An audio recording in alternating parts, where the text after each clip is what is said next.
Psychonauts is truly an original platform and arguably my favorite platformer of all time. The art style is so unique and the gameplay holds up as interesting and complementary to its visuals. I usually don't play single player platformers due to their lack of story, but this game really has some incredible Pixar inspired writing and scenarios it places the characters in. While the visuals are of lower resolution, they hold up because of how cartoonish they are. When games typically go for the more distinct art style as opposed to realism, they usually hold up pretty well. I would recommend this game to any fan of witty animated films who also enjoys platforming in video games. Bully is another superbly written game with some more teen-level PG-13 themes. The gameplay is undeniably dated, but the nostalgic music and engaging characters really pull in any player from any era. It's hard not to enjoy the game and the amount of free interactivity you have over the NPCs in the map. It's honestly astounding. From giving wedgies to dropping stink bombs to skating or biking around the city at night, going to a local amusement park. You feel almost at home playing this game, like the town's a weird, long forgotten memory. Maybe that's just me, but I fucking dig this game. GTA 4 is Rockstar on their typical masterclass shit.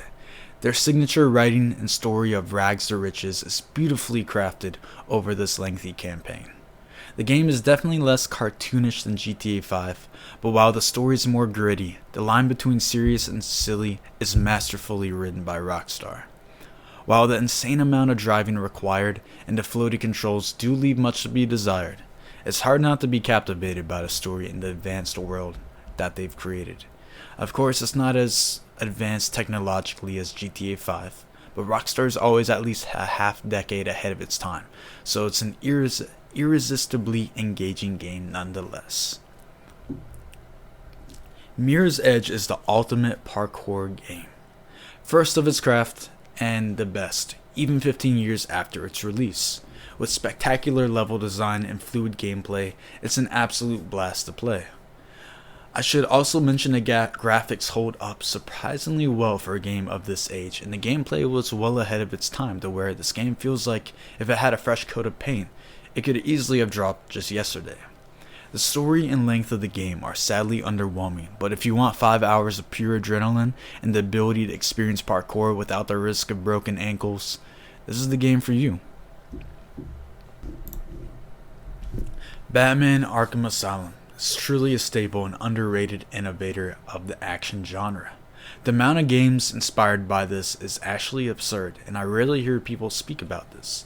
Shadows of Mordor, Spider-Man, and Assassin's Creed sequels are just a few examples that pop up in my mind that follow the iconic attack parry combat system and the action stealth exploration altering pace in the game. Now, while I never had a chance to play the other Batman games prior, with just a little bit of research, it's easy to see what a stark comparison this game is to the mediocre to dog shit Batman games that there were before this game came out. This was the first of a superhero trilogy that is unquestionably the greatest superhero game series of all time. I don't even feel the need to dive into game details after just mentioning how significant this game is. Definitely check it out. Condemned Criminal Origins was a 2005 horror game well ahead of its time, with gameplay and graphics that hold up to this day nearly 2 decades later. The story is an interesting slow burn, the gameplay well polished and satisfying, and the environments are dripping with realism. You can almost smell them. Sure, the story gets a little too wacky and the movement speed is a little bit too slow, but you cannot knack how ambitious, scary, and fun this game is. Similar to Batman Arkham Asylum, Penumbra Black Plague is a severely underrated innovator, but instead in the horror genre. Outlast, Firewatch, hell, the whole walking simulator genre was really formed based around this successful game.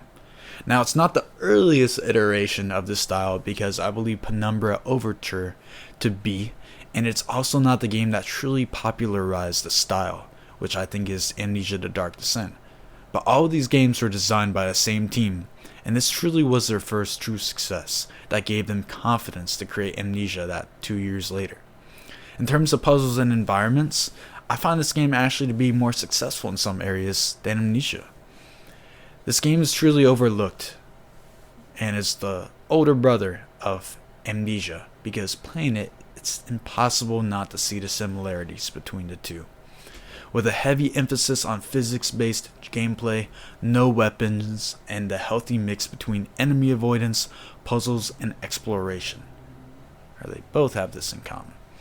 Now, this game is not for everyone, but if you find enjoyment in Amnesia: The Dark Descent and enjoy a spooky adventure game that doesn't hold your hand, definitely check this out. Last on my list, I have Call of Cthulhu: Dark Corners of the Earth. It's easily the most underrated game on this list. I think I've only met one person ever to have played this game, let alone heard of it. Contrary to this video title though, this game is definitely outdated visually and gameplay wise. It does make up for it through really intriguing level design, story, and an atmosphere that is unlike any other game I have ever played. While it's outdated visually, the older style is ironically becoming more popular once again, being popularized by the Fears of Fathom series and Lethal Company. They just have that old grainy look where monsters are a little harder to identify, and the mood is ultimately just a bit more unsettling. This game is definitely not for a mainstream audience, and it has more than its handful of frustrating moments, including one that requires a mod to get past. But it's a horror gamer's game that will forever be remembered and idolized by me. I hope you enjoyed this video, and you guys leave some comments if you disagree or agree with me. If you got any other games you think I should have added to this list, please let me know. Hope you enjoyed it. I know it's nerdy as fuck, but I just wanted to share my thoughts out here, and see ya.